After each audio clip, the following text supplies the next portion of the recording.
place to spend your day though, Carol. Sitting by the file at the moment. Sorry, she'd be sitting by the file. Don't blame her for that. And if she decides not to come because of that, well, can't blame her for that either. Yeah, she's up for 2 nights. Yeah. So, 5 now.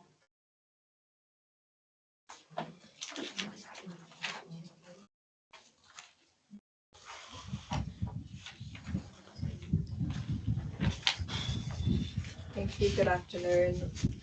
I declare this meeting of the Glamorgan Springvale Council open at 2 p.m. on the 27th of May 2025. The Glamorgan Springvale Council acknowledges the traditional owners of our region and recognises their continuing and long connection to land, waters and culture. We pay our respects to their elders, past and present. Agenda item 1.1 is present. Present in the chamber today is Councillor Churchill, Councillor Walker, Councillor Edwards, Councillor Gregson, Councillor McCreaney, Mayor Arnold. The Deputy Mayor is an apology. Councillor Young is likely arriving late due to some travel arrangements that he's currently under. In attendance, we have the Director of Works and Infrastructure and Acting General Manager, Mr. Peter Porch, the Acting Director of Planning and Development, Mr. James Bonner, the Executive Officer, Mrs. Jasmine Kerr, the Administration Officer, Ms. Christine McConnell.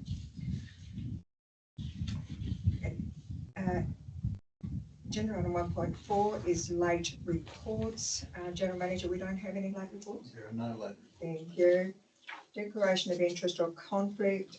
As Chair, and the Mayor now request elected members to indicate whether they have any interest, personally or by a close associate, as defined in Section 49 of the Local Government Act 1993, or 2, any conflict as described in the Model Code of Conduct for Councillors in any item included in the agenda. No declarations. Thank you. Councillors, we did have a new process which I should have done at the very beginning, and that after the welcome, and that was a request to ensure that all your mobile phones are turned off, and that meeting procedures will be adhered to with 5 minutes for each speaker.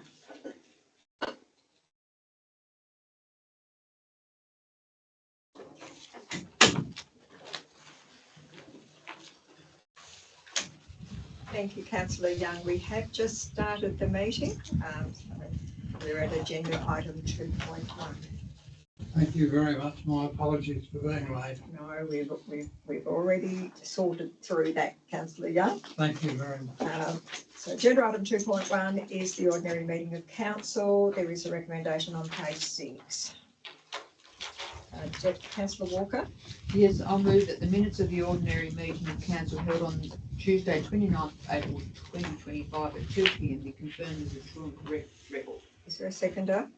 Councillor Edwards, thank you. Can I just speak on that for a clarification of those minutes, please? Councillor Gregson, you might need to speak up. Oh, right, please. fine. Thank Sorry, you. yes, I'm just reading that on page 12.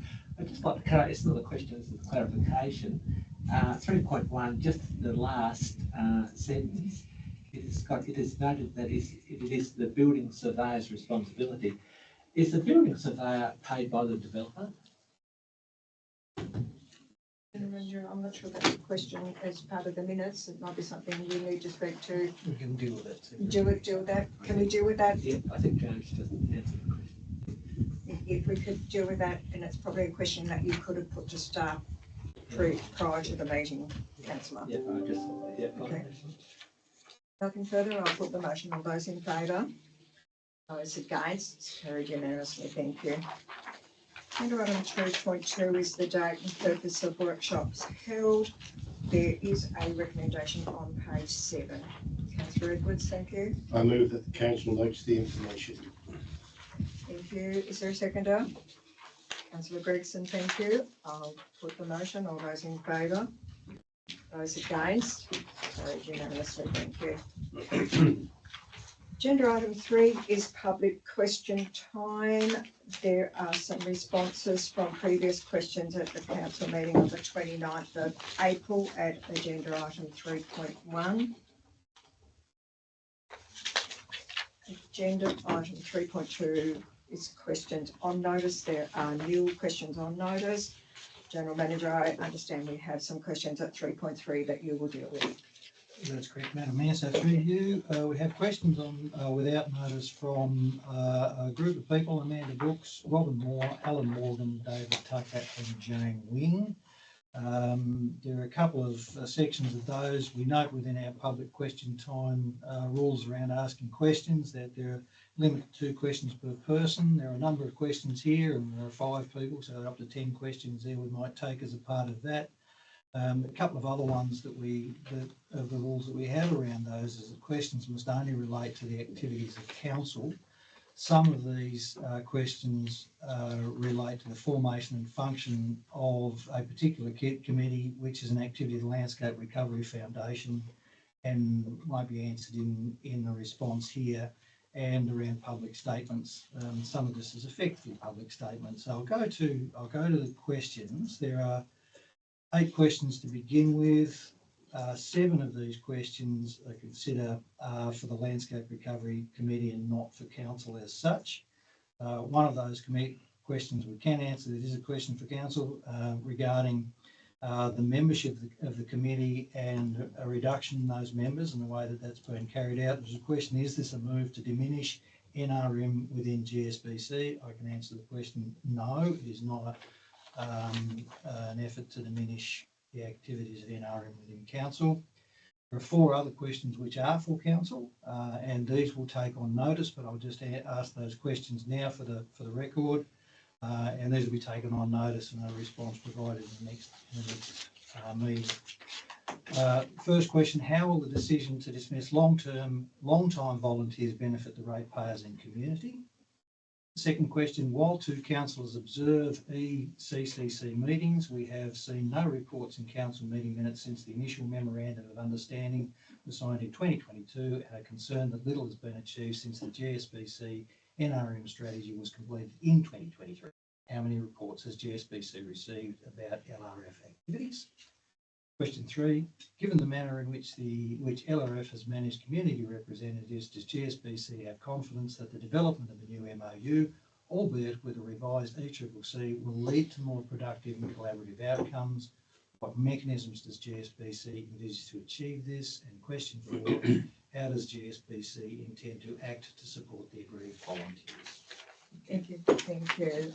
Note that they will be responded to. There is no question or answer or debate in this section of the agenda. Agenda item 4 is the Planning Authority section. We have nil reports. Agenda item 5 is the financial reports. There is a recommendation on page 13.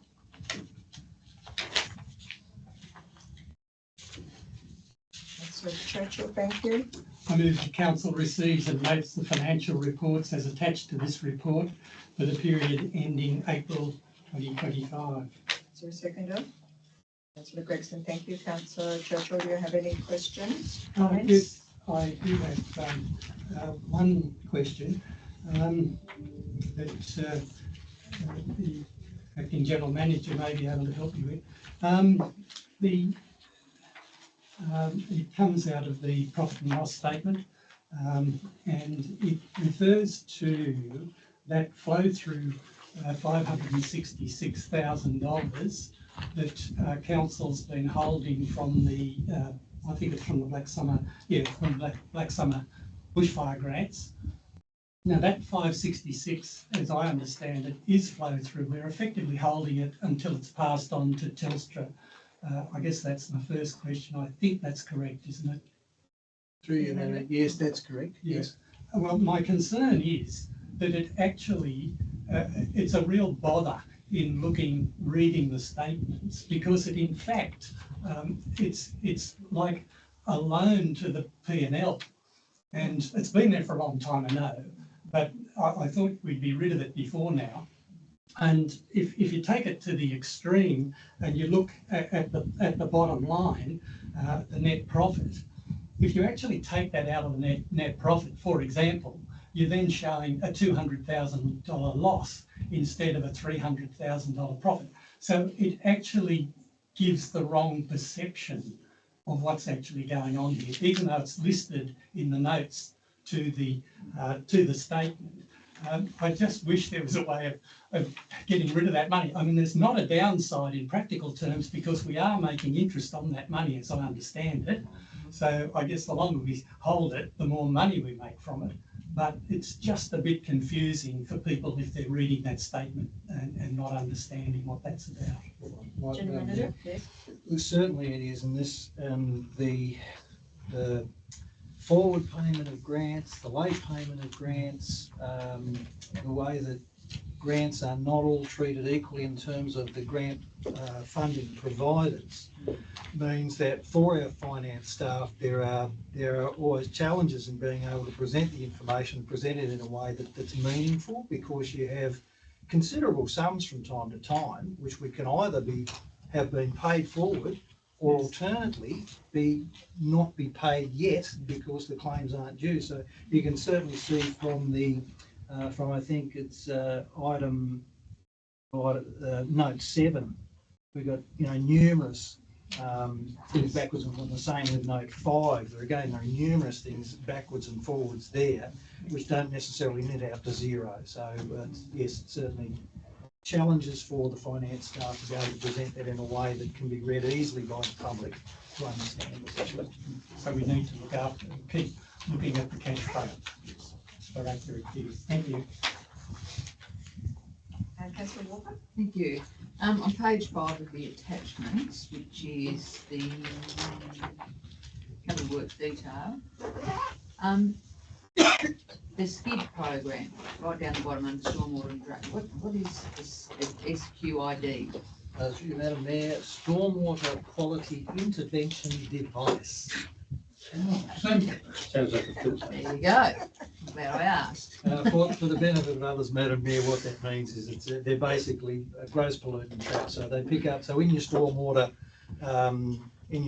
lines towards the coast, pretty much the last thing that happens is an implementation of these to be able to pick up your silts and things like that, and also your larger pollutants like cans and bottles and things like that may come through a system and otherwise wash onto the beach. Yep. So that's what Yeah, they're about. thank you very much. And my second question is under marine infrastructure, the saltworks toilets.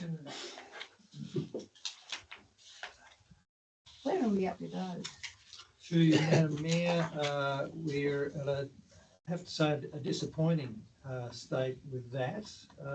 We did recently, in fact only in the last week, receive updated drawing for the layout of the car park and the location of the toilets from MAST, which enables us to resolve the area of lease or licence that we're required to take out through parks.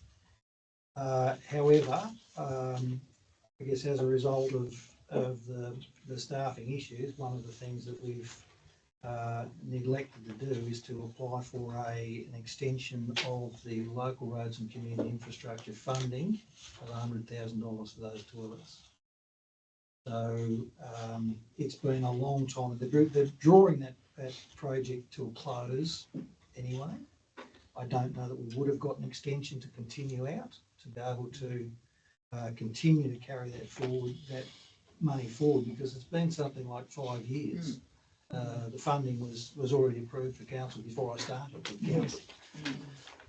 And they don't generally allow that sort of an extension on their programs. Now, that being the case, we'll be looking for alternative funding sources for that, but we are still working our way through the process of getting the lease, getting the approved plans through MAST for what they want that area to look like. So, further, if I may, so the ones that are doing this is Parks and MAST or Parks? Through you, Madam Mayor, we're doing this in conjunction with both MAST and Parks. So MAST are providing funding for the jetty or the, I think jetty extension or the boat ramp. And funds coming from elsewhere for the toilets, but the toilets are a requirement of Parks for the works that MAST are proposing. Yep, It's thank you. disappointing that we've lost the funding through, I'm guessing no fault of ours to a large extent. Councillor Edwards. Through you, Mayor, to finish on a positive note, I've had a couple of messages from residents from Coles Bay Swanwick. Very appreciative that the footpath to nowhere is underway. There's a celebration at Swanwick. Be prepared for a big street party. So they're very appreciative. Councillor Edwards. Sorry, Something else? I just had another couple of No, questions there. that's all right. I probably jumped away from you, You're right. not realising that you had more questions. that's I'm okay. sorry. I just had another couple of questions there on the capital works detail. I think they're just mistakes, but I may be wrong. On bridges and culverts, bridge at 24 Ferndale Road, it's got 185% cost spent. That I don't think is correct. I think that's Madam Mayor, you are correct. That is not 185% of the expenditure. No, so there is an error in there. And if we go down to parks, reserves, walking tracks and cemeteries, under the Coles Bay foreshore, 393,922, and it's got an 804% cost spent. I think that is another mistake. Madam Mayor, that is indeed another error there. We haven't overexpended to that degree. It might have been, a few dollars, but no, that's sort of concerning type of overspend. No. I think Thank you. 804%. I think it's thankfully we've not overspent to that. Any other questions on the finances? Nothing to- Oh, no, I've had a turn. Am I able to? Yes, absolutely. Yes, I skipped over Councillor Churchill. I thought he'd finish with his first question. You didn't skip over me. I had finished, but then I found another. No, that's all right. I just wanted to acknowledge also within here the works that council has done for at the Tribunna Rec Ground, the gate, the entrance, the whole thing is so good and very, very much appreciated by the community. I'd like to back that up. It's the staff were fantastic, did a terrific job. Couldn't Nothing- speak highly enough of it. Nothing further? Just one through the mayor. Thought when we workshopped this issue that we had an upgrade of the Swansea Football Club building. Through you, Madam Mayor, this is the current year's program. That is the following year's program. Thank you. Thank you. Nothing further on the finance reports? I'll put the motion. All those in favour? Those against? Carried unanimously. Thank you. Agenda item 6 is the section 24 committee. 6.1 is Spring Bay Elder Care Committee minutes of the 17th of February. There is a recommendation on page 16. Councillor Walker. Thank you. I'll move that the minutes of the Spring Bay Elder Care Committee meeting held on the 17th of February 2025 be received and noted. Have a seconder. Councillor Edwards, thank you. Councillor Walker, do you wish to make any comment? Or chair, I think, of this committee? I unfortunately wasn't at this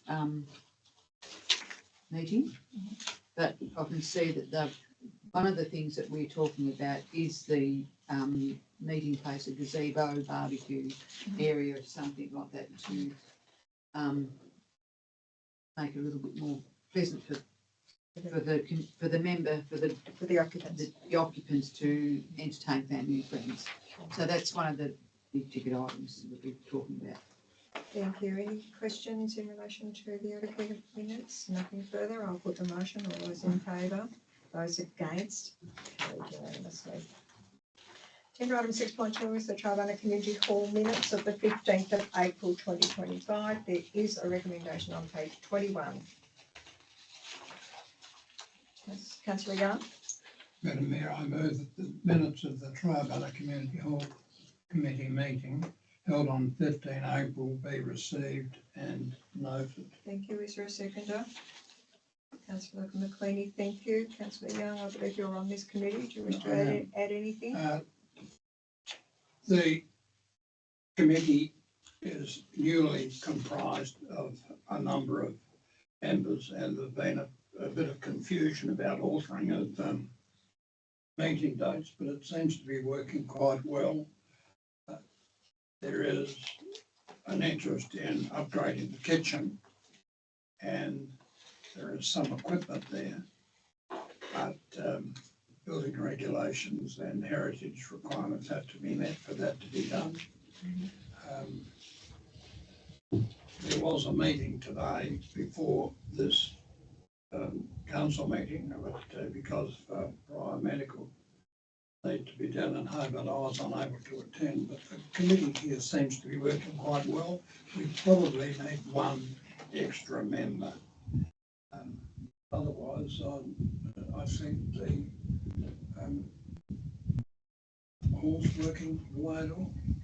Thank you. Councillor McQueenie? Yes, through you there. I'm not sure if it's appropriate to ask the question now, but I'm aware that, well, I understand there was going to be an approach to council about the sign out the front that sort of what's on type thing for the hall for the various events.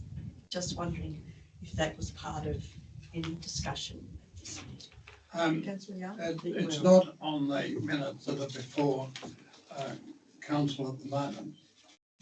It's the sort of thing that would be brought up, most probably it was raised today. Okay. Councillor McQueenie, the committee would go direct to the general manager in relation to that. In relation to that matter. Thank you. Councillor Walker? Thank you, Madam Mayor. Through you to the acting general manager, the hall booking procedures, is that, I thought the hall booking procedure or hall bookings were taken through council. Way back in the day, has it's clearly changed. Through Madam Mayor, to my knowledge, it's been like that for some time, with the bookings being handled by the committee, as is the case with Bishna Hall, for example. So Yep. there are different halls, I guess, operate under different processes, but as far as possible, the hall committees manage those arrangements, which works well. Yeah, and another question, if I may, and so they manage the holding of keys, or is that through council? Through We usually have a master keeper.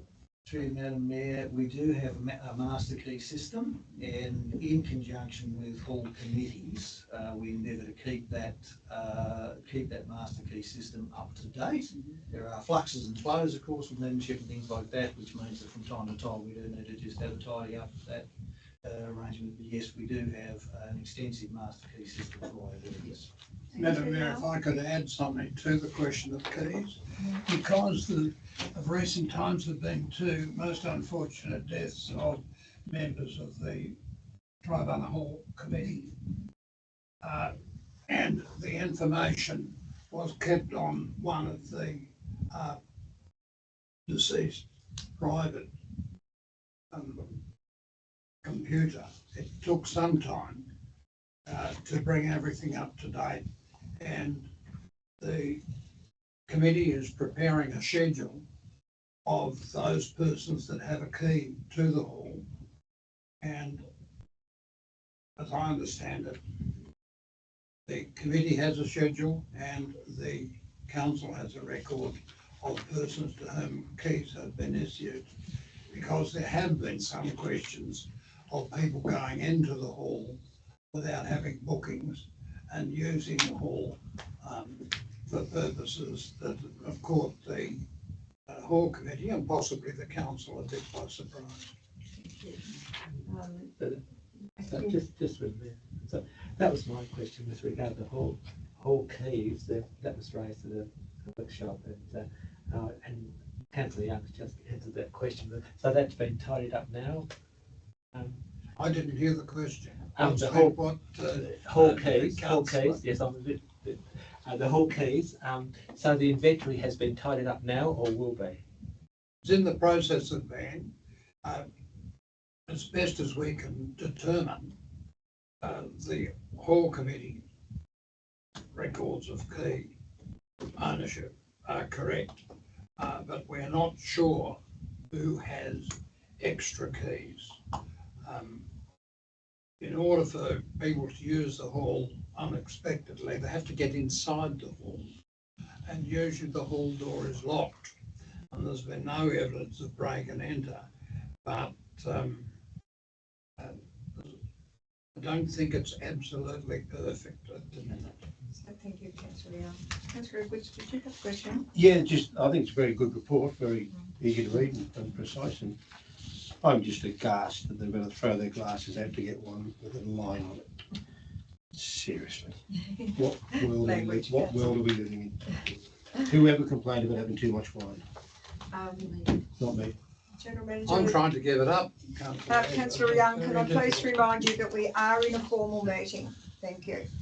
Thank you, Madam Mayor. I'm reminded and I stand chastised. Thank you. Acting General Manager, I'm just wondering whether with the issues with the keys, would it not be better to do a complete review of the keys at Orford and perhaps initiate a process like I believe they have at Swansea, and that's a key lock, like you get at an Airbnb type thing, you know, where there's a key in a lock outside the door and you get given the code to that so that you can access it if you book the hall. So that might be something that needs to be reviewed in conjunction with the hall committee. If there's concern about the number of keys, is what I'm saying. Through you, Mayor, I can add to that because we've done it down at Rugby Park, put a lockbox on, and if the plumber goes in, he hears a code, and if log 2 goes in, if the electrician goes in, he hears a code, log 2 goes in. Yes. So you have full accountability of who's going in and out. So it might be something that we need to do. It works well. There's nothing further on the Tribunal Hall Committee. I will put the motion. All those in favour? Those against? Carried unanimously. Under item 7 is the information report. There is a report from the Director of Works and Infrastructure and our Acting General Manager. There is a recommendation on page 26.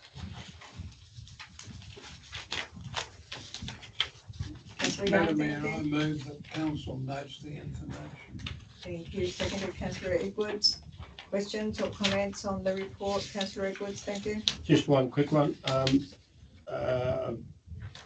Having travelled the Oakhampton Road a little bit recently, I'm sorry, I didn't having hear. travelled the Oakhampton Road, the road out to Oakhampton Farm, Right. the tar piece is now more dirt than it is tar, and potholes which you'd lose a semi-trailer in. And having spoke to both property owners, but obviously the council officers will need to, they'd be very happy for it to be returned to dirt, because it's predominantly dirt anyway. So I'm sure. just making. Mr. Forge will take. Yeah, I've spoken to both property owners and they'd be happy. Thank you. Any other questions? Councillor McLeany, then Councillor Gregson. Thank you, Mayor. Through you to Mr. Porch. The area in Holcombe Court where there's flood mitigation, which part of Holcombe Court is that? Is it? Through you, Madam Mayor, it's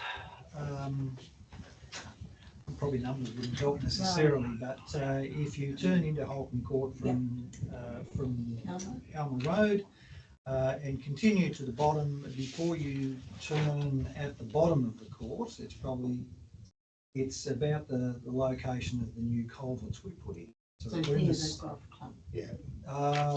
Up behind the golf club, and certainly the waterway that comes through on the caravan side. Okay. Side of the. Thank you. Councillor Gregson. Right, and just through the mayor, I've got a couple of items, but I'll just correct some typos on page 23, point 2. It's got bridge removal at Seabourn Creek. It's Seabourne instead of Seabyre. And also gatehouse. What line was that? Councillor Young, please. Point 2, Seabourn Creek, Battle on page 23. Yes. And I'm still on the page, second last dot point, gatehouse tours. Gatehouse is one word, isn't it? Right, Councillor, would you like to ask a question? Yes, I've got 2 questions.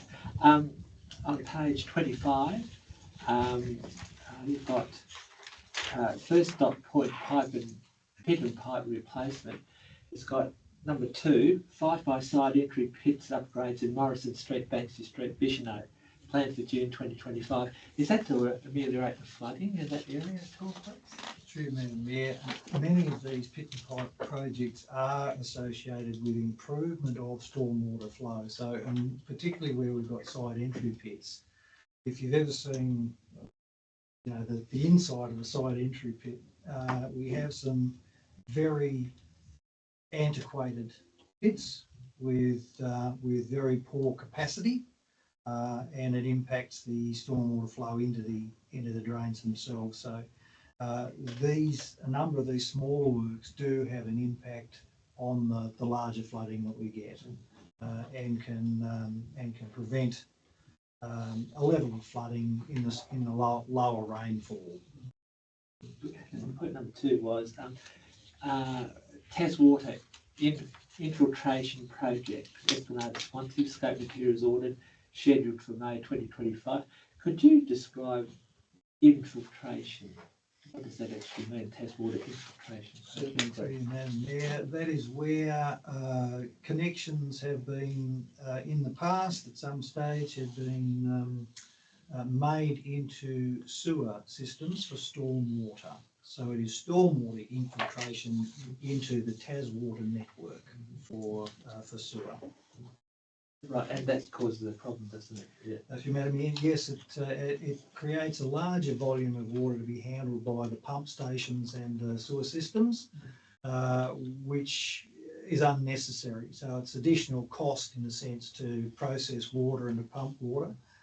It leads to overflows as well in very heavy rain. So it's important to get that out. I'd just like to commend Mr. Porch for his locations. They're impeccable. Thank you. Anything further on the director's report? With the motion, all those in favour? Those against? Carried. Thank you. Agenda item 8 is the officers' reports requiring a decision. 8.1 is the 2025-26 community survey outcome. There is a recommendation on page 34.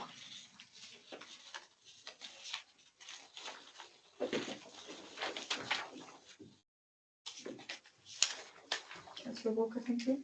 Thank you, Madam Mayor. I'll move that council acknowledge the level of public participation in the range of consultation mechanisms deployed and received, and notes the report on community consultation. Council will use the information to inform the budget priorities for 2025-26, its communication methodology and opportunities for improvement in service delivery. Thank you. Do I have a seconder? Councillor Gregson. Councillor Walker, do you wish to comment No, thank you, Madam Mayor. at this point? Any Councillor McLean? Yeah, look, to commend the report, and it's good to see that the survey's been completed by, you know, a reasonable sample of people from our community. I'm concerned that the community understands, though, how it's presented in part, and that is that they were given a choice of where money be spent, and we gave them specific categories. So it doesn't necessarily, language that suggests it reflects the priorities, it reflects the priorities within the set of things that they were chosen to look at.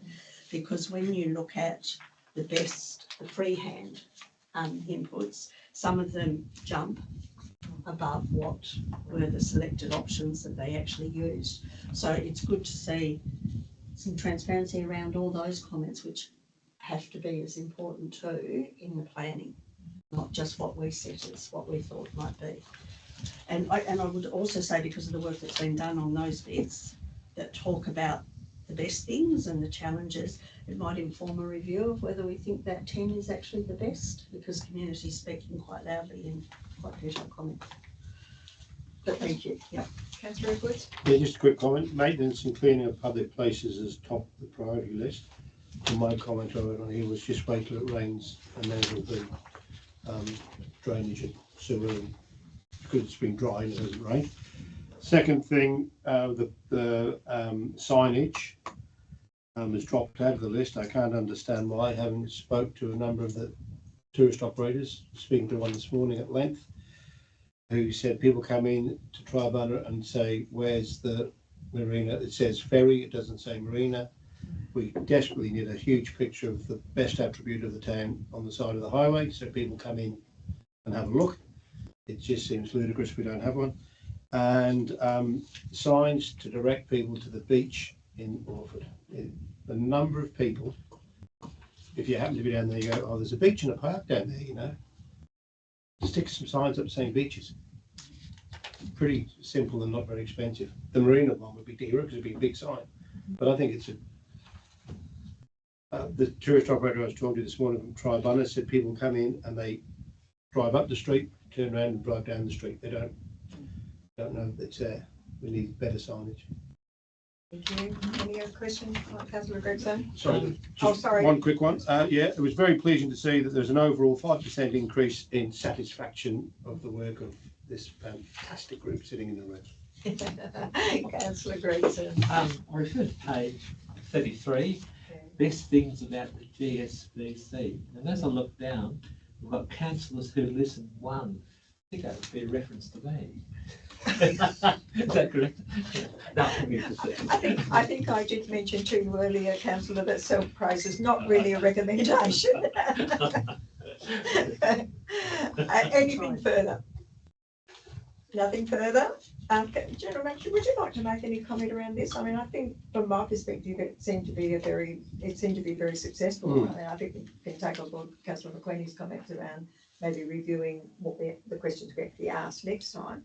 But overall, I think it was a good outcome from the staff's perspective.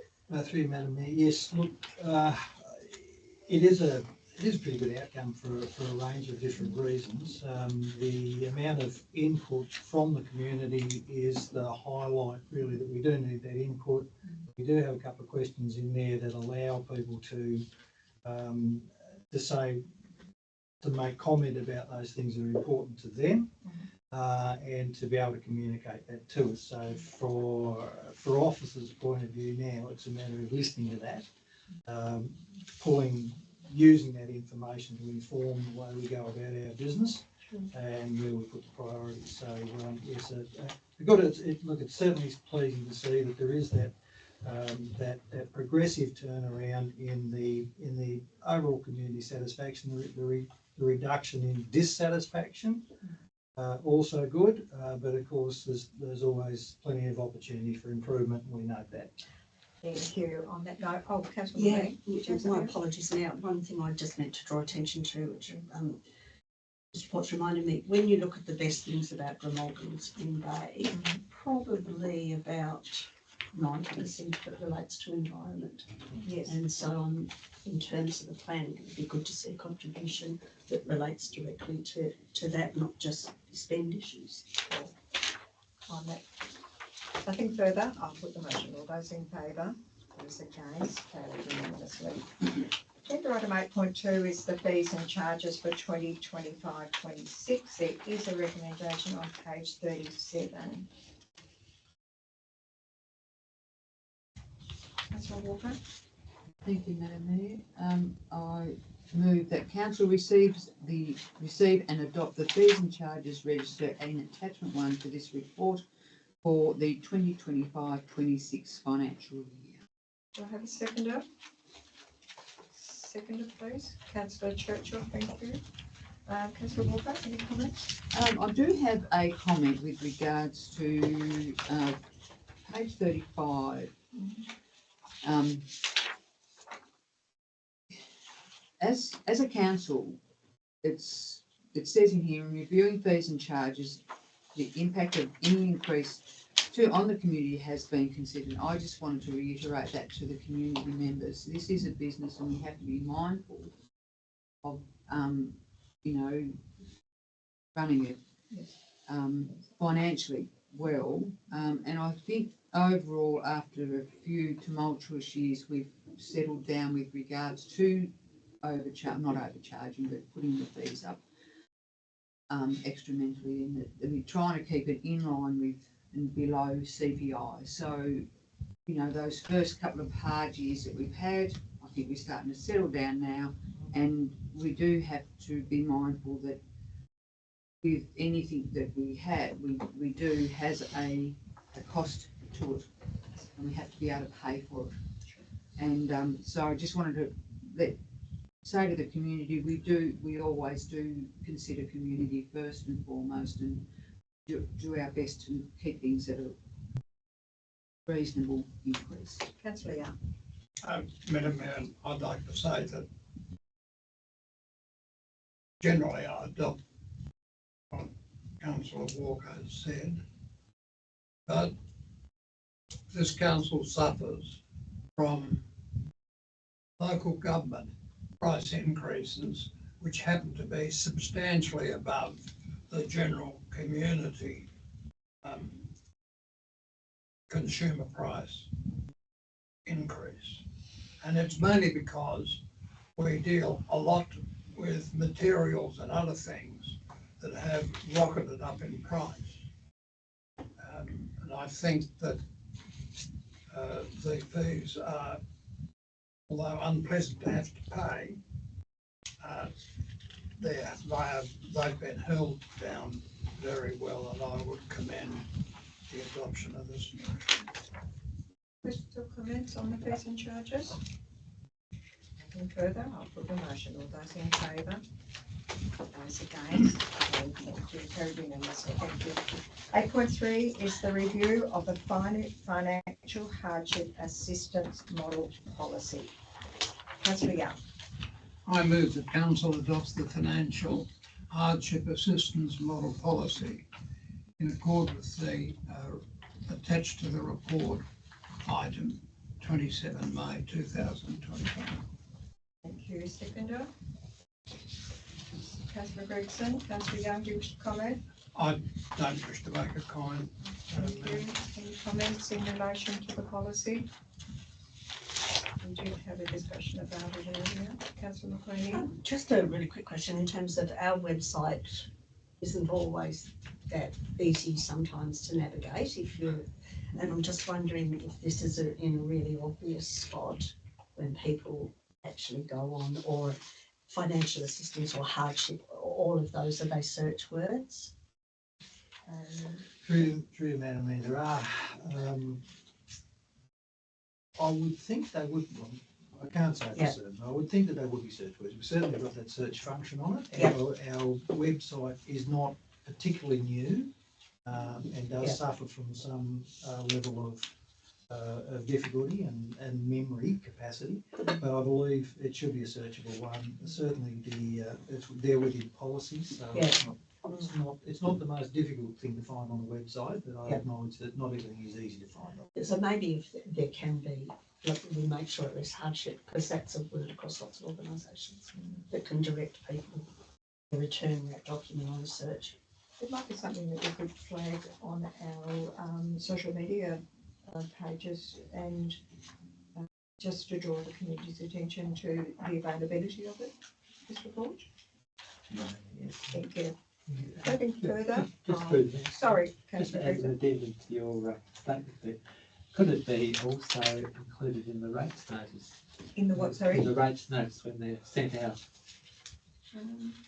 Yes, could certainly be referenced. Yes, thank you. There's nothing further. I'll put the motion. All those in favour? Those against? Carried unanimously. Agenda item 8.4 is the rates and charges. There is a recommendation on page 46.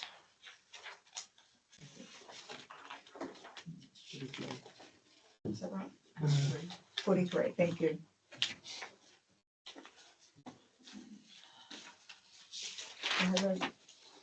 Councillor Churchill, thank you. I move that council adopts the rates and charges policy as attached to this report, item effective 27th of May 2025. Thank you. Is there a seconder? Councillor McQueenie. Councillor Churchill, do you wish to comment? No, I don't think so. No. Councillor McQueenie. I just wonder through you, Mayor, to the Acting General Manager, can you just, for the benefit of those who are watching who don't have the policy here, just walk folk through the policy itself, purpose, how that operates, those sorts of things. Yes. Yeah, Yes, I Joanne. can do that when I find it in the attachments.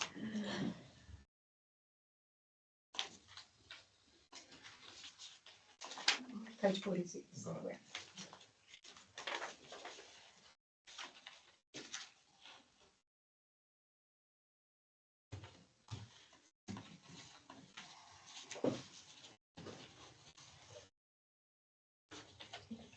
Hang on a minute, don't we? Just getting prepared now and there, That's all right. and finding the relevant section of the document. So That's all right. the scope of it, it sets out council's rates and charges, effectively taxation, because that's what rates are. Objectives in regard to statutory compliance and discretionary matters. So it talks, it speaks around those things. The objective is to maintain the appropriate distribution of rates and charges consistent with the principles stated in the policy, with the objectives of consistent and equitable treatment of all residents and ratepayers, achieving an appropriate mix and distribution of taxation from rates based on property values, fixed and service charges, and revenue from other sources in different sectors, including the use of land within the municipal area, and using rate settings to support the achievement of strategic objectives. So what that, I guess, means in practice is that there are, within the rate system, there are different types of land uses, and council has a process of reviewing those and determining what level or what cents in the dollar rating applies to each of those different sections of land, what portion of rates might be a fixed charge and what might be a variable charge, and applying those equally across the council area. We use AAV, the assessed annual value, takes into account the economic circumstances of each property, including the location of the property, predominant use of the property. Through Madam Mayor again, is there any particular thing? No, I just think it's useful for people to be able to hear if they don't have access to the document, but I suppose one of the things is that would I be right in thinking that because the valuations were done last year or impacted last year's rates, that if people have gone to the trouble of wanting a reassessment, by the time we rate, will all those reassessments be in so that we've got the right information to be able to use, or is the Valuer General's office a bit slow on that? Through Madam Mayor, for the most, there's always some volume of work associated with that, and Yeah. you know, for various reasons, Yeah. there are re-ratings of properties Yeah. for various reasons. But predominantly, yes, we would expect that from this year, where those valuations were redone, Yeah. by the time we go to the 2025-26 Yep. Rate notices, that any adjustments that people require, because they had a time frame within which to make those applications. So we would expect that all of those would be dealt with before we get to Okay, the. thank you. Councillor McCrenny, if I may, Councillor Gregson, Councillor McCrenny, the website does have all the policies listed. So if anybody that's watching this is to have a mind to have a look at the policies, if they just use the search word policy, then that page will come up. And it has all the various policies that we've dealt with. Councillor Gregson, then Councillor Edwards. Just through the mayor, when you referred to, this is just an aside, when you referred to the policy to look at the website, was it the council website? Or? Yes, absolutely. Right, fine. Now, with the AAV and the readjustment, re-rating, there was a certain time, there was about 6 months, but under special circumstances, ratepayers can still apply for adjustment. And point of order, Madam Mayor, is that a question or an additional statement This to is the policy? Yes. Yes, the point, it's. Thank you. What is your point of order, Councillor Young? Well, as I understand it, we're dealing with the question of the rates. And we're now being told that, and it's not in the documents that we've been asked to consider in this motion, that the time limits assessed by the state government in the Land Valuation Act are not correct and they can be changed. And this is news to me. So, And I okay. just wonder whether it's a question or a statement that shows that our rate policies So- are incorrect. Councillor Young, can I suggest that your point of order is that you're suggesting that a councillor has raised an issue that is irrelevant to the motion being discussed? I suppose that's one way of putting it, Madam Mayor. Thank you for doing it. So Just need to have the clarity so that we can, Thank you. do it. Councillor Gregson, I think I'm inclined to agree with Councillor Young in this. I think the question is probably better suited for when we are actually doing the actual rates and charges at the next meeting. Okay, Right, so my ruling is Yeah. that you can't ask the question. no, it's fine. I'll, Thank you. but it's just that just to clarify. Councillor Young, Councillor Gregson, I have Yeah, ruled but that you can't clarify this. Yeah, I'm not clarifying that particular point of order. I'm not going to argue with you, councillor. You've got another clarification that you I've got another require that question. relates specifically to the policy. Yes, Right, yes, thank yes. you. And I'd just like to, so the AAV is related directly to the purpose and the location of the property. Councillor Gregson, you're asking the same question again. No, it's a different. I'm sorry. Point of order, That- Madam no, Mayor. no, It's not I don't even a need, I question. don't need a point of order, councillor Young, because I'm going to rule that councillor Gregson cannot ask any more questions around AAV.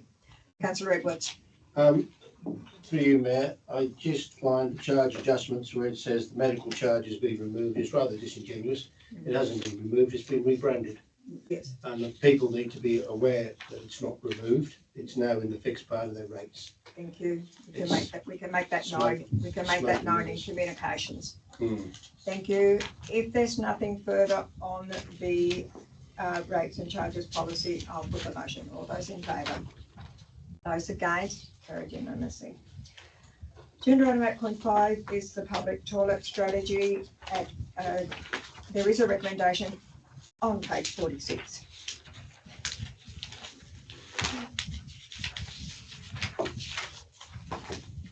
Councillor Churchill, thank you. I move that council adopts the public toilet strategy 2025 to 2035 as attached to this report and supports the development of an action plan to implement the strategy. Thank you. Is there a seconder? Councillor Walker, thank you. Councillor Churchill, do you wish to speak to the motion? Thank you, Mayor. Just wanted to make a statement, really. I'm glad that we've got this amount of work done now. It's interesting to see the different sources of funding that are becoming available and are going to be used. There's no single source of funding for these, but there are lots of opportunities there, and hopefully we can get an upgrade to some of our older toilet assets. Thank you. Thank you. Councillor Gregson? On page 44, it says here down about to 75%, the purpose of the action plan is to identify which Councillor facilities. Gregson, I'm going to have to ask you to speak up Oh, because right. you're speaking into the Right. table and it's very difficult for me to hear. Right, okay, that's fine. The purpose of the action plan is to identify which facilities need to be upgraded or replaced within recommended timeframes, and also to identify where new facilities may be located. Now, does that mean that Red Bill Beach, Bishno, will be identified as a new facility? General Manager, do you wish to comment on this, or is this something that we need to look at a later stage? Through you, Madam Mayor, it's mentioned in the strategy. It's got a time frame on it in the draft implementation plan. No, it doesn't. Through Yes, Mr Bonner, thank you, welcome. So the Red Bill Beach is there is no toilet facility at Red Bill Beach. So any new facility would be considered to be a new facility. At the action plan, there's a draft action plan. It hasn't been attached to the strategy because it is a draft document and it's a live document. Thank you. And just Councillor just to Gibson? follow, you've got strategic plan reference, key foundations, our community infrastructure and services. Does that also include disability access? Madam Mayor, there are requirements within the Building Act. We're going to change, build, new, required to meet those, and certainly we wanted to do so anyway. Good, thank you. And the last one is office comments, and it says here, the audit and survey found that generally the existing public toilet facilities serve the community, noting that facilities age and the community grows. There is a need to budget for upgrade or replacement of toilet facilities. When it says community grows, it's not really the community who use public toilets, it's the visitors. I didn't hear that, Madam Mayor. Again, councillor Gregson, really I'm going to have to ask you to speak up because it is particularly difficult to hear you, I'm sorry. Right. Just under officers' notes on page 45, Yes. and it does reference where it says that the community grows. I just like GROWS. Councillor Young, No, I didn't hear what he said. it grows, but I'd just like to make a comment that it's not dependent on the local population who use public toilets, it's the visitors that use public toilets. Thank you. Madam Mayor, point of order, I know personal fact that locals do use public toilets. councillor Young, that is not a point of order, but, and I will take it as a comment from you, but it's not a point of order. Councillor McQueenie then, councillor Edwards, thank you, councillor McQueenie. Thanks, Madam Mayor. Just following on from that brief touch on disability access and appreciating that new builds have requirements, but we have a lot of, and it looks like here, 13 of the 19 toilets currently don't meet that. So, and we're not flush with infrastructure funds and we're not likely to be flush with infrastructure funds. So how has correcting that so there's access been prioritised in what we do around remediating the access issue for those with disability? So through you, Madam Mayor, that we have a strategy is a starting point where we've identified, we've been through, we've identified where the gaps are in the infrastructure provision. Yep. And that in adopting the strategy, we have a process to work through that that gives us some priorities for now providing funding for and replacement, renewal, upgrade, all those facilities. Okay, and if I may, a second question, the open spaces and cycling paths or whatever that strategy is called, that work that's being done, obviously there'll be a relationship between accessing open spaces and toilet facilities. So is that work, the strategy that, well, the level that follows after this in planning, will that coincide with the work that's coming out of that open spaces policy? Through Madam Mayor, to a degree, Right. it will. Now the strategy is probably going to be good for 10 or 15 years, maybe even 20 years. Yeah. So, and a number of those works obviously are going to be well down the track. So as those, as any upgrade, any new facilities are brought on that bring people into different places and increase activity in particular areas, Yeah. there would be a point at which the existing strategy comes to an end and we need to then replan for the future and to review, set new plan for providing facilities again in appropriate locations, because it will turn out that we've that level of development now requires that we relook at that and provide new facilities in different areas we hadn't thought about potentially before. Councillor Edwards, did you have a question? Yeah, I was just quickly going to say I thought it was a terrific report, very thorough, lots of good information in it, and to agree with Councillor Young, there's an awful lot of local tradesmen and people who use the public facilities. It's not just tourists. So nothing further. Councillor McQueenie, did you actually have another question that you wanted to ask? I'm happy to allow. Yeah, it was, thanks, Linda. It was about if, for instance, so I get that strategies last for a distance, but if, for instance, in the open spaces strategy, it suggests, for instance, that footpaths are a key priority. And our disability toilets fit into something similar to that. Will that work influence that actually it mightn't be the cycleway that we look at as a priority, but just some basic infrastructure requirements that allow abundant people to actually access areas? So it was more about whether what we're learning from the one strategy will help inform what we might actually now do about planning which toilets and where. The quick answer would be yes. Right. And we would hope, as the acting director of planning and development has indicated, we'll keep that as a live document, the implementation plan, to allow us the flexibility on the feet. So here's the need, and here's we need to just modify that.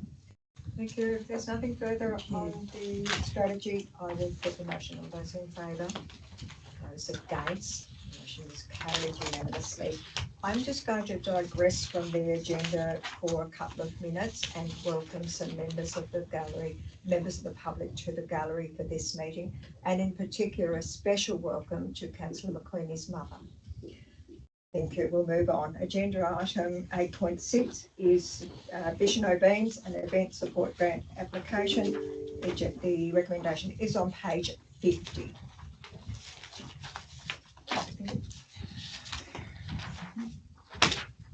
Councillor Walker. Thank you. I move that council approves the application for event support to Bishno Community Development Association in the form of $2,000 cash contribution by accessing part of the amount quarantined by council, $4,000 in bracket, and in-kind support for Bishno Beans 2025 event.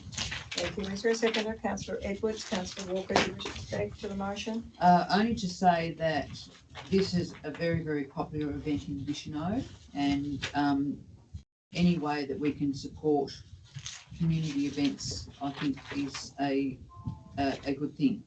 I don't believe, and I must admit I've not ever been, but I don't believe it's an event which is ticketed. No, it's not. So anything we can do, I believe, is a good and positive thing for the community. And as I understand it, it does bring a large number of people from across the community to stay across the state to stay in that community. Councillor Young. I just want to support what Councillor Walker said. Once again, very wisely. Thank you. Any other questions or comments? Councillor Churchill. I'm in total support of the event, and yes, I have seen it, and it's wonderful. However, as far as this allocation of funds goes, it does bother me a little bit, because we're saying here that we're actually using funds out of the quarantine component, but the quarantine component is already used up within the $23,000 has already been consumed. So we're actually going to have to allocate and find somewhere, this is all possible of course, but somewhere we've got to find that allocation of the $2,000, and we've lost the $4,000 we had quarantined for our council supported events. So we're now $6,000 behind on that budget allocation of $23,000. Mr. Forge, do you wish to comment around that? My understanding was that we're going into the quarantine amount because it's the end of the budget period, but I may have that totally wrong. To you, Madam Mayor, certainly we are getting towards the end of the financial year. There are some funds there that can be attributed to it, but I guess the part of the point that I hear Councillor Churchill making is that the distribution can be, if you're early in the year, you might get successful. If you're late in the year, it may be more difficult, and potentially there may be other ways of looking at the way that we assign them the funds through the year. Councillor Gregson. Just through the mayor, I'd just like to concur with Councillor Churchill. In total, it's 23,000, including the $4,000 that's set aside for council. So that's been fully expended. So we've got Visionary Beams basically asking for 2,500 cash and in-kind support. If you look at the in-kind assistance, copyright license for permission to broadcast music, $800 each. Renewal of this license occurs first of July 2024. So effectively, you have 2,500 cash plus $800 for the copy license, which basically is 3,300. You've got to pay cash for that copyright license there. So they're really asking for 3,300 of funds that are quintessentially not there at present. So that might be a bit of a conundrum for council to consider. And also, I have been to the Visionary Beams on a number of occasions. I find it really quite striking. But last year when I went in 2024, they had, during the 15-minute period, people were probably unfamiliar with this, but they have two sets of beams. They have the first set, a break, and then a second set. Mr. Councillor Gregson, can I ask you what the relevance is of this comment? Yeah, Because the question we're dealing with a motion yes, that is $2,000. or 2,500 plus $800. That's what I'm I questioning. don't believe that is the in-kind assistance. Is the in-kind assistance, the council's not paying that in-kind assistance in here. This is in-kind assistance that they will receive from other sources. It's not council paying that in-kind assistance. Council's in-kind assistance is the provision of storage, as I understand it, and the permit for the Visionary Lions Park. I might have that wrong, but it does say in-kind copyright license for permission to broadcast each year, renewal of this license occurs. So I'm not sure, is Councillor Gregson on the right path when he's saying that this is council's in-kind assistance? Madam Mayor, that particular licence covers a range of events, so it's not specifically. It's not specifically for Visionary Beams, right, thank you. It's not specifically for Visionary Beams. Right. Yeah. So it's got here in-kind assistance fund, permit for the use of the Visionary Lions Park. So I assume that would be council in-kind support. Yes. Event marketing reach and impact by inclusion in newsletter and social media. I assume that would be council. And provision of council storage for event equipment while not in use. I assume that would be council in-kind support. Just like to clarify this, the copyright license for Vision to broadcast music, $800 each year, that would be provided by council, $800. But not specifically for Visionary Beams. It applies to other functions that are held in the Visionary area, as I understand it. Right. It just doesn't say it there. That's No, it. I Just like to appreciate clarify. it doesn't Yeah, say that's that there. fine. The motion is, Yeah. the motion is as read, that council approves the application. So comments on the motion, councillor McQueenie, thank you. Yeah, just a brief comment, and it's not to suggest that it's wrong to this, but it's interesting to note that 23,000, that 12.5 has already gone to Visionary. So Swansea and Spring Bay people need to get onto putting some applications in for a fairer spread if they want of that available money. So a further speaker for the motion. So for the motion, not for the concept. Nothing further. I'll put the motion. All those in favour? Those against? Councillor Gregson, are you against? I'm wavering. I'll go for. You're, I'll put the motion. All those in favour? Those against? Motion is carried unanimously. Madam Mayor, it's nice to know that Councillor Gregson eventually knows his own mind.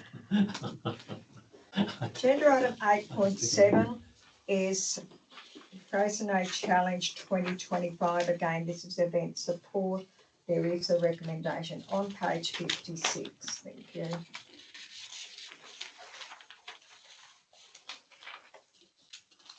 Councillor Edwards?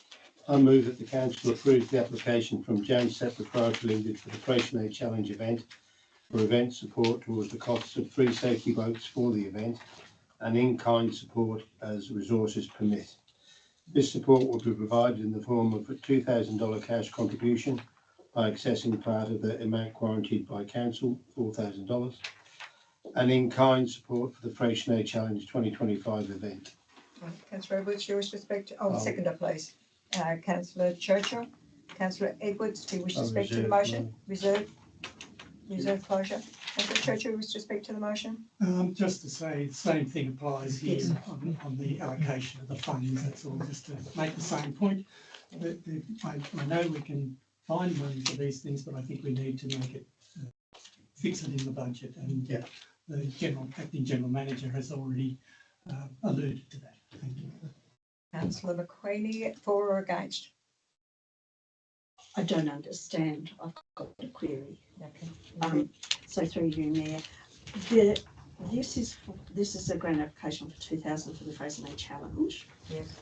But we've already given $2,000 to the Freycinet Challenge already in this year. So is this the same challenge? That's more than I can tell you. I wonder if the Freycinet, the first one was not the Coles Bay Marathon or the Coles Bay. No, that's there as well. Oh, that's there as well.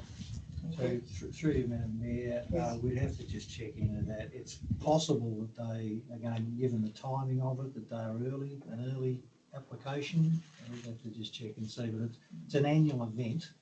We're not going to hold it twice in the 1 year, but the funding might, the actual timing for the funding application might be. So I would question that if it is for the same event, I don't think it's appropriate to have two bites at that same event in 1 year. Councillor Gregson, Yes, for sure. for or against? I'm not, I'm just going to, no, I'm not Make for a against statement. at the moment, I'm just going Make to a make, statement. comments on the motion. It says here, I'm pursuant with councillor Churchill, the funds are simply not there at the moment, but they can, I realise they can be accessed, but with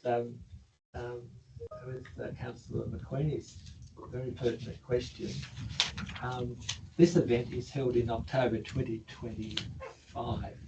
So would it be possible for us to delay this decision until the next financial year when it's current? Because we don't have the funds. For it. Or would you like me to make an amendment? General Manager? Madam Mayor, given that the event is not till October, if that's the case, then be deferred. So we need. Madam Mayor, Would you like a motion? I Yeah, put out Councillor a Young. motion that this decision on this motion be deferred for 3 meetings. For how long? 3 meetings.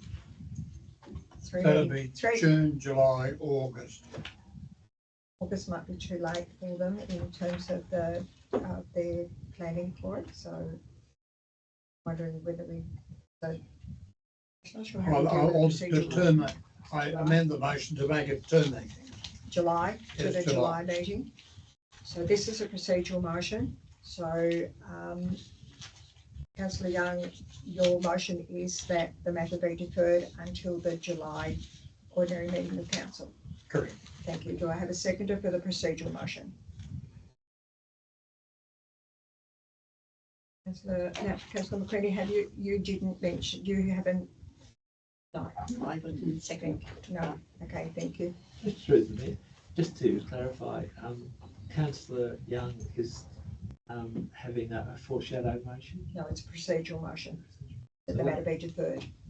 So what's the difference between a foreshadow and a procedural, please? Foreshadows is if you do if you foreshadow a motion that if the motion is lost, then you can put your foreshadowed motion. Procedural motion is that the matter be deferred or adjourned, or I just can't totally recall all of them, councillor Gregson, I'm sorry. So procedural motion is that the motion be now put that the matter be deferred. The matter of the motion be referred to a committee, that the meeting be now adjourned, that the meeting be closed to the public. I believe that a procedural motion takes precedent over any motion that's on the table at the time.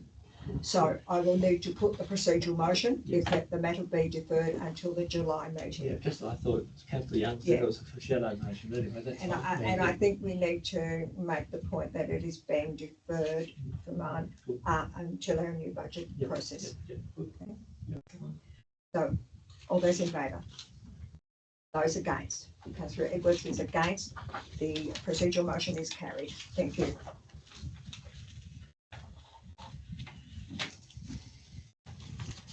Agenda item 9 is notices of motion. There are no notices. There are no petitions at agenda item 10. There are no questions on notice by councillors, and agenda item 11.2 is questions, statements or questions or comments by councillors. Councillor Young, Madam Mayor, you're on a timer, Councillor Young. I beg your pardon? You're on the timer, 5 minutes. Oh, I won't do that long. I'd like to see on the council intranet, an updated by the general manager and the acting general manager from time to time of the persons on the staff and roughly what their duties are, because staff come and go, and you might have known who the plumbing inspector was. You didn't know that he's gone, and someone says, I've got a plumbing problem, who should I speak to? And you don't know whether there's a plumbing inspector here or not, or who it is. It would be very handy for me. I don't propose to ring the staff up, but it would be handy to know who we do have. I'm sure the acting general manager will take that on board. Any other questions or comments by councillors? Councillor McLean? Yes, thanks, Mayor. As you've noted, my mother is in the chamber today. It's her first visit and it will be her last opportunity. It has to be. In that context, I'm going to beg people's indulgence while I make a statement about the work of councillors for a minute or two. Can you hear me? Every councillor has a reason for putting themselves forward. My mother is a large part of mine. I modelled what service looked like across her volunteering and her career. And she showed me what hard work was, integrity, extraordinary resilience, and speaking truth to power. The councillor's role brings some wonderful experiences as well as challenges. And I want to talk about both really quickly. We have 5 minutes, Yeah. councillor. I've had the privilege, oh, it's just disappeared, that's not helpful. I've had the privilege while working on council to witness or work alongside people in so many ways, from the blood, sweat and tears, well not so much, well occasionally the blood, sweat and tears of emergency service volunteers, through people chronicling our history of this area from First Nations to more recent times, participating in the paying service to peacekeepers, etc., and our wartime efforts. Assisting the Seafarers Memorial, talking to kids at the expo, working with people to protect endangered shorebird populations and their habitat. Supporting businesses that contribute to our prosperity and the myriad of things that happen here in terms of community arts, winter solstice swims, thank you, Acting General Manager, for your magnificent contribution there, crafts, sausage sizzles, weed management, galleries, wine tasting festivals, etc. Extraordinary work. And in local government, excuse me, we're lucky that what we do is squarely focused on the community and the impact it has on our daily lives.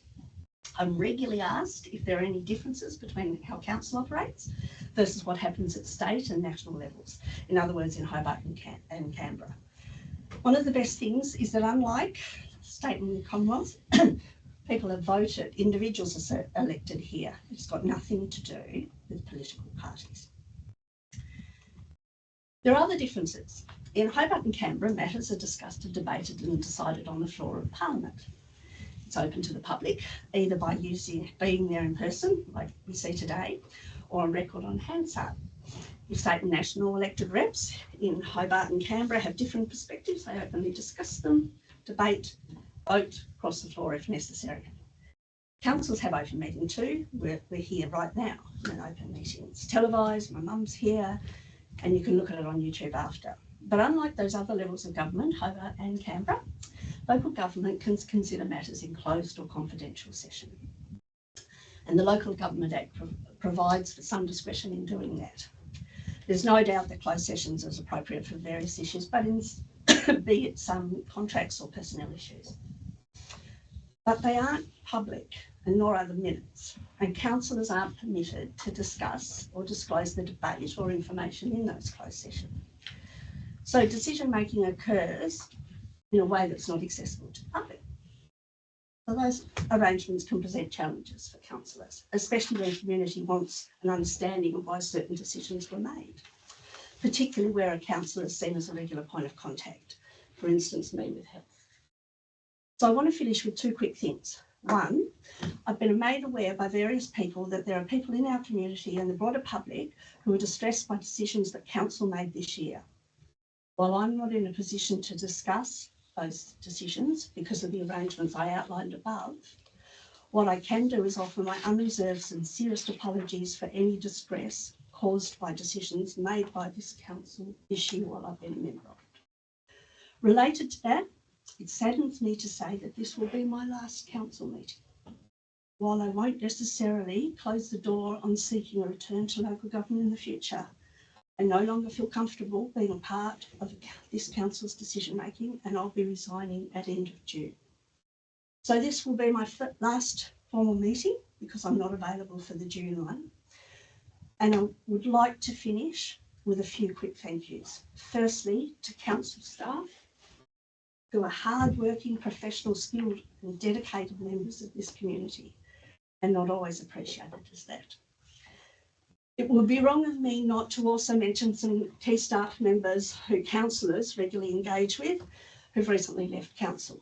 Alex Woodward, Elise Blaine and Greg Ingham, who along with Peter Porch and Jasmine Kerr formed an effective and dedicated executive group that led this council from being placed under state government directions to long-term financial sustainability.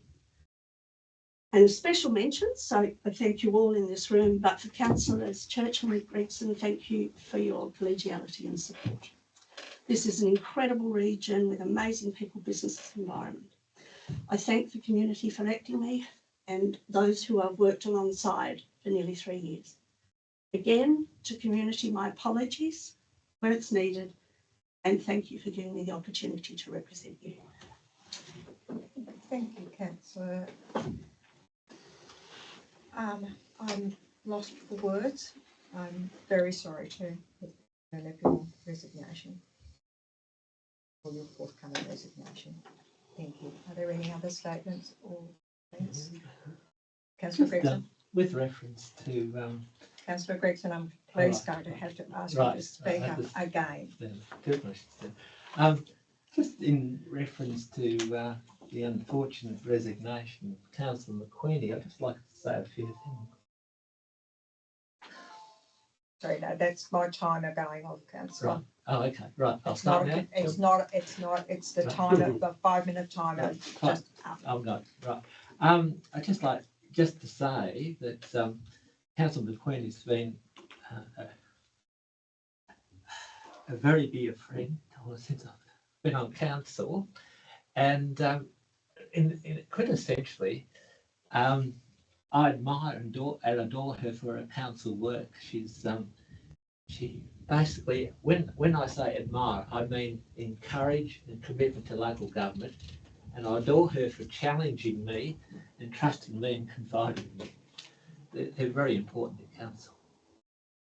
Whilst we are very different people, we navigate life with the same moral compass, which basically, that was the part that really brought us together with integrity. Local government in this state has a very rare commodity in Councillor McQueenie, and you don't get too many very well credentialed people like her in local government, not in only in this municipality but throughout the state. I will dearly miss her for bouncing ideas off her and her friendship, which basically I hope it continues. And I'd just like to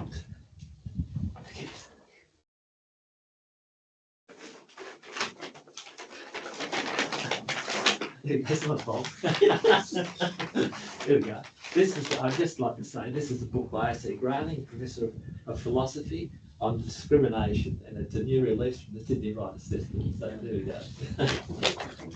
Thank you, Councillor. Thank you. Thank you. Madam Councillor Mayor, Young. I'd like to thank Councillor McQueen for doing what she believes to be right, because that's all we can ever expect to do. And thank you for that. Councillor Churchill. Yes, I think Councillor Gregson adequately put a lot of my thoughts in what he just said. But I'd just like to thank Carol, Councillor McQueenie, for her contribution. As short as it's been an amazing contribution, and I hope that the community recognise the work that she's actually done. It's not many councils that have someone whose skills fit well into the role of councillor, and I think she's one of those exceptions, and I think she's given us the value of that. A lot of it we'll never really know about, but hopefully she won't stop at this point and will be ongoing with her contributions to community and potentially also for council. Thank you. Councillor Walker. Thank you, Madam Mayor. Councillor McQueenie, I am saddened that you are leaving, although you know that we both acknowledge that we did clash, and I thought we had resolved it, and we have. And I do truly thank you for what you've done whilst you've been sitting across from me, and I do wish you well. Genuinely. Can I only reiterate the comments of other councillors, Councillor, as Councillor Walker said, you and her had moments, you and I have had moments, and again, I thought they'd been resolved as well. So I am genuinely saddened that you have decided to resign to what we've been through. Thank you. Thank you. I will move on if there's no further comments.